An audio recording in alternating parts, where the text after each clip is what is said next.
ఏటక్క ఎట్లా అనిపిస్తా ఉన్నది నవీన్ యాదవ్ గెలుపు?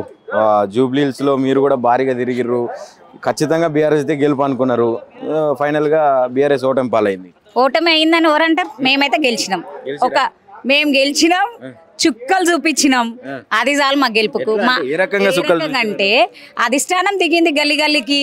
ఎలక్షన్స్ రోజు ఎలక్షన్ కోడ్ ఉల్లంఘించి ఒక డిప్యూటీ సీఎం గల్లీలలో కార్లో కూర్చొని అద్దాలు ఎక్కించుకొని గల్లీలో తిరిగిండు. ఒక ఎమ్మెల్యే దొంగ ఓటు వేసిండు, ఎమ్మెల్యే కూడా దొంగ ఓటు వేసిండు.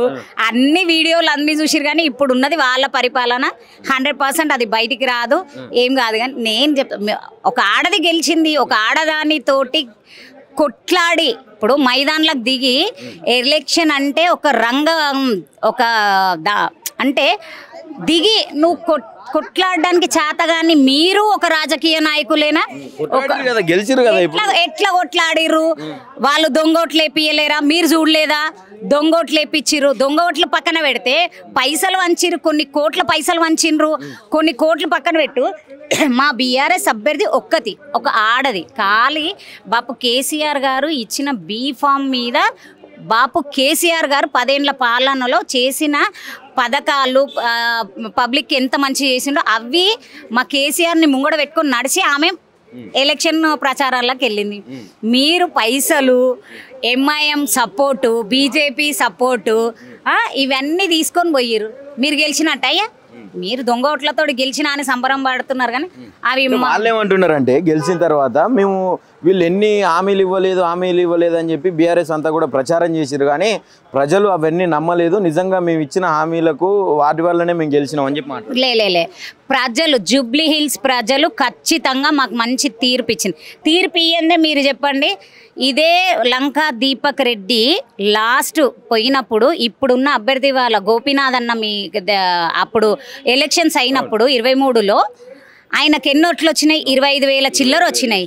ఇప్పుడు ఏమొచ్చినాయి అంటే ఈయన ఓట్లు ఎక్కడ పోయినాయి? ఆటోమేటిక్లీ కాంగ్రెస్కు పోయినాయి. ఇప్పుడు ఈడ ఒక అభ్యర్థికి 3 సార్లు నవీన్ యాదవ్ ఎలక్షన్ కొట్లాడిండు ఎంఐఎం నుండి. అటువంటి అభ్యర్థికి టకాఫకర్ ఇచ్చి 2nd స్థానంలో నిలబడ్డది. గెలిచినట్ట కాదా?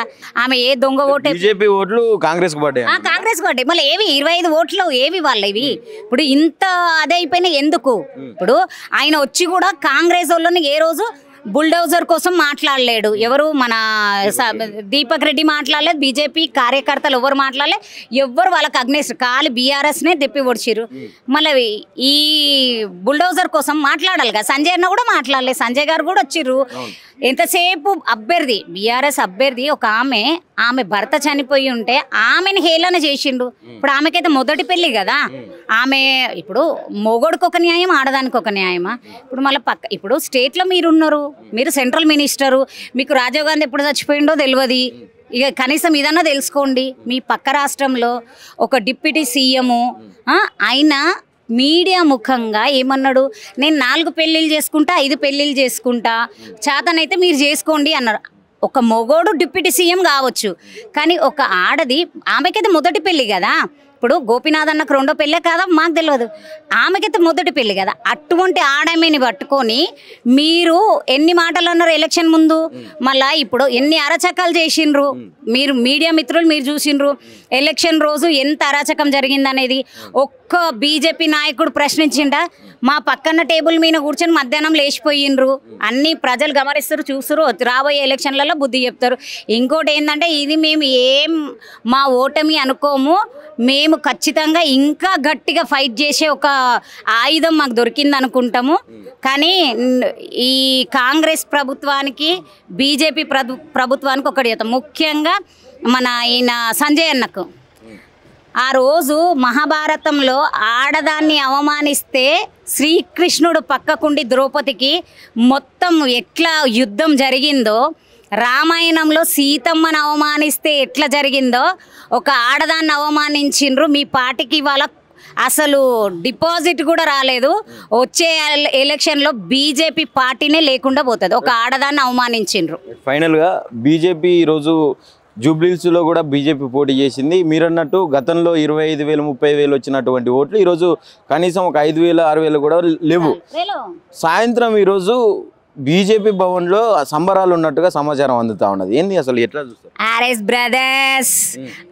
బ్రదర్స్ బీజేపీ పార్టీ ఆఫీస్లో సంబరాలు చేసుకుంటారు. బ్యాగులు పోయి ఉండొచ్చు, ఎందుకంటే కాంగ్రెస్ ప్రభుత్వంలో కొనుక్కొనే సీటు, పైసలు పెట్టే సీటు కొనుక్కోవాలి, లేకుంటే ఏ పదవులు ఇయ్యరు. బీఆర్ ఎందుకు చేసుకుంటారు ఈడ జూబ్లీహిల్స్ లో? ఎందుకంటే అలైబలై చేసుకోవాలి కదా, చేసుకుంటారు ఇద్దరు అన్న ఆర్ఎస్ బ్రదర్స్. ఇప్పుడు బీహార్ బీజేపీ గెలుపు సంబరాలు అనుకోవట్లేరా మీరు? అస్సలు అనుకోలే, జూబ్లీహిల్స్ సంబరాలే. ఇప్పుడు నవీన్ యాదవ్ గారికి ఇప్పుడు ఆయన న్యాయంగా గెలిచినట్టే 100% మేము కూడా కంగ్రాచులేషన్స్ చెప్తుంటే, ఇన్నిసార్లు పోటీ చేసి ఇవాళ అయ్యిందని మేము కళ్ళతో చూసినాం కదా ఆయన చేసిన అరాచకాలు అయింది. ఇప్పుడు ఒక ఆడది అసలు ఆమెకి ఎటువంటి సపోర్ట్ లేదు, కేవలం బీఆర్ఎస్ సపోర్టు. మీరు ఎంఐఎం సపోర్ట్ తీసుకురు, బీజేపీ సపోర్ట్ తీసుకురు, కొన్ని సంఘాల సపోర్ట్ తీసుకురు, దొంగ ఓట్లను నమ్ముకుర్రు, మందిని ప్రలోభితం చేసిండ్రు, ఆ డబ్బులు విపరీతంగా పంచిండ్రు. మీరు అది కూడా ఒక సెలబ్రేషనా? మా దృష్టిలోనైతే కాదు. మేము అంటే గల్ల ఎత్తి చెప్పుకుంటాం, బీఆర్ఎస్ మహిళలు అంటే ఇది, మేము మీకు టక్కర్ ఇచ్చినాం, అదే చాలు. ఎలక్షన్స్ పూర్తి అయినాయి. ఆ ఎలక్షన్స్లో బీఆర్ఎస్ పార్టీ అనేక ఆరోపణలు చేసింది పోలింగ్ రోజు. ఇదంతా కూడా దొంగోట్లు పడుతూ ఉన్నాయి, రిగ్గింగ్ జరుగుతూ ఉందని చెప్పి అనేక సార్లు ఆరోపణ చేశారు పోలింగ్ రోజు. ఈరోజు తుది నిర్ణయం ప్రజలు తీర్పిచ్చిర్రు. ఎలక్షన్స్ యొక్క రిజల్ట్స్ అనేవి బయటకు వచ్చినాయి. నవీన్ యాదవ్ దాదాపుగా ఒక 20 నుంచి 22,000 మెజారిటీతో గెలిచిండు. మాట్లాడదాం అసలు. సో బీఆర్ఎస్ ఎందుకు ఈ రకంగా వెనక్కి తగ్గాల్సి వచ్చింది, అంటే విస్తృతంగా ప్రచారాలు చేసినప్పటికీ కూడా ఎందుకు ఓడిపోయింది, ఓటమి పాలైందని చెప్పి మాట్లాడదాం. మనతో పాటు BRS social media warrior Naresh ఉన్నారు, మాట్లాడదాం. అన్న నమస్తేనా? నమస్తే బ్రదర్. ఏంది అసలు ఈ ఓటమిని ఎట్లా చూస్తున్నారు, ఏంది అనుకుంటున్నారు, కారణాలు? ఓటమి ఏం లేదు, కంప్లీట్గా కళ్ళకు కట్టుగా కనిపిస్తుంది. పూర్తిగా అధికార దుర్వినియోగం చేశారు. లాస్ట్ రోజు అయితే విచ్చలవిడిగా పోలీసులే దొంగ ఓట్లు వేస్తుంటే సహకరించారు. మేము ఇది ఏంటి అని ప్రశ్నిస్తుంటే మమ్మల్ని అరెస్ట్ చేశారు తప్ప దొంగ ఓట్లు నియంత్రించలేకపోయారు. మేము సాక్ష్యాలతో సహా బయట పెట్టిన ఓటర్ ఐడి కార్డులు పట్టుకున్నాం. వ్యక్తులని మా బుర్కాలు వేసుకొని వేరే ఖర్చులు కట్టుకొని వస్తామని ప్రత్యక్షంగా పట్టించినా కూడా ఇప్పటిదాకా ఎవరి మీద కేసు కానీ వాళ్ళు ఎక్కడి నుంచి వచ్చారో ఏందని తెలియదు. ఆఖరికి మా బీఆర్ఎస్ పార్టీ అభ్యర్థి మాగంటి సునీత గారు యూసఫ్ కూడా సవేరా ఫంక్షన్ హాల్లో పోయి 1000 మందిని ప్రత్యేక రెడ్ హ్యాండెడ్గా పట్టుకొని పట్టించారు. ఎలాంటి చర్యలు లేదు. ఇది ముమ్మాటికి దొంగతనంగా దొంగోట్లు వేసుకొని గెలిచిన విజయం తప్ప నిజాయితీ గెలిచిన విజయం అయితే కాదు. ఏం చెప్పాలనుకున్నావు? ఈరోజు రిజల్ట్స్ చూసినావు, ఒక్క రౌండ్లో కూడా బీఆర్ఎస్ ఆధిక్యం లేకుండా అసలు వరుసగా 10 రౌండ్లలో ఒక్క రౌండ్ తప్ప మిగతా అన్ని రౌండ్లలో కాంగ్రెస్ వరుస ఆధిక్యతతో ముందుకెళ్ళింది. ఇదంతా ఎట్లా చూస్తా ఉన్నావు? బ్రదర్, మేము పోటీ ఇచ్చాము, మేము గట్టి పోటీ ఇచ్చినాము. వాళ్ళు ఇప్పుడు తెలంగాణ రాష్ట్ర ఏర్పడ్డప్పటి నుంచి 7 ఉప ఎన్నికలు అయినాయి. వాళ్ళు 3 చోట్ల డిపాజిట్లు కూడా రాలేదు. మేము పోటీని ఇచ్చినాము. ఆ పోటీ గెలిచే పోటీ, ఆ దొంగ ఓట్ల పుణ్యమా అని వాళ్ళు గెలిచారు తప్ప విజయం నైతిక విజయం మాదే, దాంట్లో ఎలాంటి సందేహం లేదు.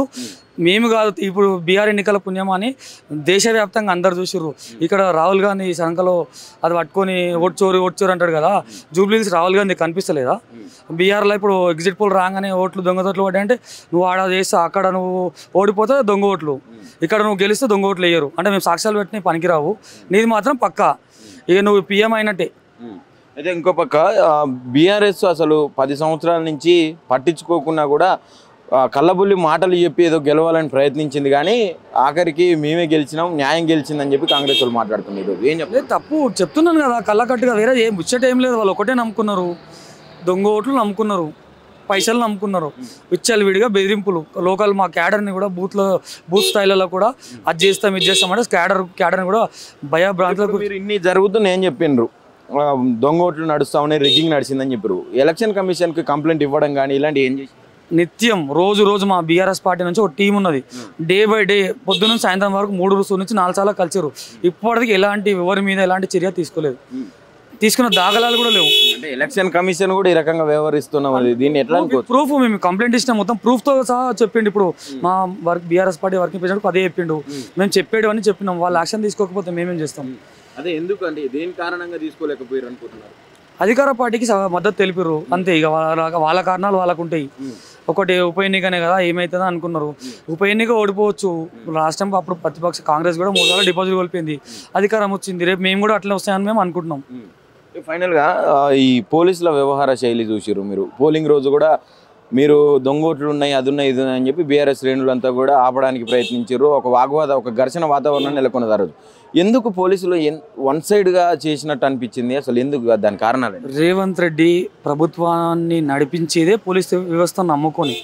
ఇప్పుడు మేము ప్రతిపక్షంగా మేము ఎక్కడ ఏం ధర్నాలు చేసినా అరెస్ట్ చేసి పోలీస్ వ్యవస్థను వాడుకోవడం తప్ప అతనికి ఇంకొక శాఖ గురించి అంత పట్టుకులేదు. అందుకే హోంశాఖ అతని దగ్గరనే పెట్టుకున్నాడు, చెప్పినట్టు వింటాడు. ఇప్పుడు ఏదైనా అరెస్ట్ అంటే అరెస్ట్ డోర్లు పలగొట్టి కూడా అరెస్ట్ చేసిన రోజులు ఉన్నాయి. ఇప్పుడు మా సోషల్ మీడియా వారియర్ల మీద అక్రమ కేసులు పెట్టి జైళ్ళలో కూడా పంపించిండు.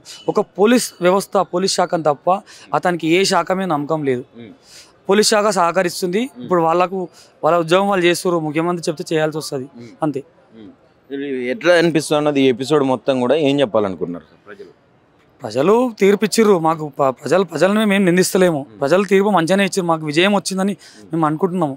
ప్రజలు అన్ని గమనిస్తున్నారు, ఎవరు ఏం చేస్తారు. వాళ్ళకి హైదరాబాద్లో హైడ్రా వస్తుంది, ఆ మూసీ అని వాళ్ళని మూసీ ఎవరిదారు ఏం చేస్తున్నాడు వాళ్ళకి అంత ఐడియా ఉంది.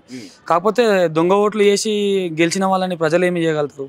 రాబోయే ఇప్పుడు జిహెచ్ఎంసీ ఎన్నికలని, స్థానిక సంస్థల ఎన్నికలని చూద్దాం. ప్రజల తీర్పు ఎట్లా ఉంటుందో, నిజాయితీగా ఫెయిర్ ఎలక్షన్ జరిగితే ప్రజా తీర్పు ఎట్లా ఉంటుందో. రేవంత్ రెడ్డి ఢిల్లీ కాంగ్రెస్ అధిష్టానం ఈరోజు బీఆర్ ఎట్లా చూసిర్రో రేపు మా తెలంగాణలో అదే తీర్పు చూస్తారు. ఈ ఓటమితో బీఆర్ఎస్ ముందులాగానే పనిచేస్తుందా? అన్ని ప్రజా సమస్యల మీద కొట్లాడుతుందా? ప్రతిపక్ష పాత్ర పోషిస్తుందా? లేకుంటే వెనకంజ ఈ ఓడిపోయిన కారణంగా ఏమన్నా వెనకబడే అవకాశం? ఇంకా ఎక్కువగా కసిగా పని చేస్తాం తప్ప వెనుక అడిగే ప్రసక్తే లేదు.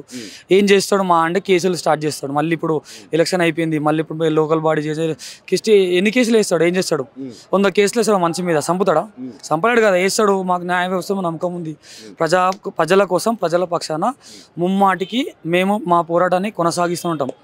లోకల్ బాడీ ఎలక్షన్స్ కూడా ఇది గెలిచినారంటే ఆటోమేటిక్గా అది కూడా పోవాల్సినటువంటి అవసరం ఉన్నది ఇంకా ఒక 2 నెలల సమయంలో.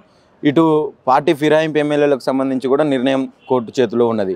ఒకవేళ నిజంగా అవి కూడా ఉప ఎన్నికలు కావచ్చు, ఇటు లోకల్ బాడీ ఎలక్షన్స్ కావచ్చు, ఇవన్నీ వస్తే బీఆర్ఎస్ ఈసారి ఏమన్నా మార్చుకునే అవకాశం ఉందా? ఎట్లా? ఇప్పుడు జూబ్లీహిల్స్లో వాళ్ళ పప్పులు ఉడికినాయి, అంతటా వాళ్ళ పప్పులు ఉడకాలని రూల్ ఏం లేదు కదా. ఇక్కడ ఏదో ఛాన్స్ ఉంది, అందరు ఫ్రీగా ఉన్నారు. ఇప్పుడు 10 ఎన్నికలు ఉప ఎన్నికలు ఒక దగ్గరకు వచ్చి లోకల్ బాడీ వస్తే ఎవరిని కాన్స్టిట్యున్సీలో వాడుంటాడు, ఎవరికి ఎంత టైం ఇస్తాడు? మేము కూడా ప్రతిపక్షంగా లోకల్లో మాకు కూడా ప్రజా మద్దతు ఉంది కదా, రైతు వ్యతిరేకత, రకరకాల గ్రౌండ్లో చాలా ఇబ్బందులు పడ్డ ఉన్నారు. మాకు అన్ని అనుకూలంగా కలిసి వస్తాయని అనుకుంటున్నాం. ఫైనల్గా ఏం చెప్పాలనుకుంటున్నాను? కొట్లాడదాం, మా పోరాటం కొనసాగిస్తాం. తెలంగాణ కోసం పుట్టిందే బీఆర్ఎస్ పార్టీ.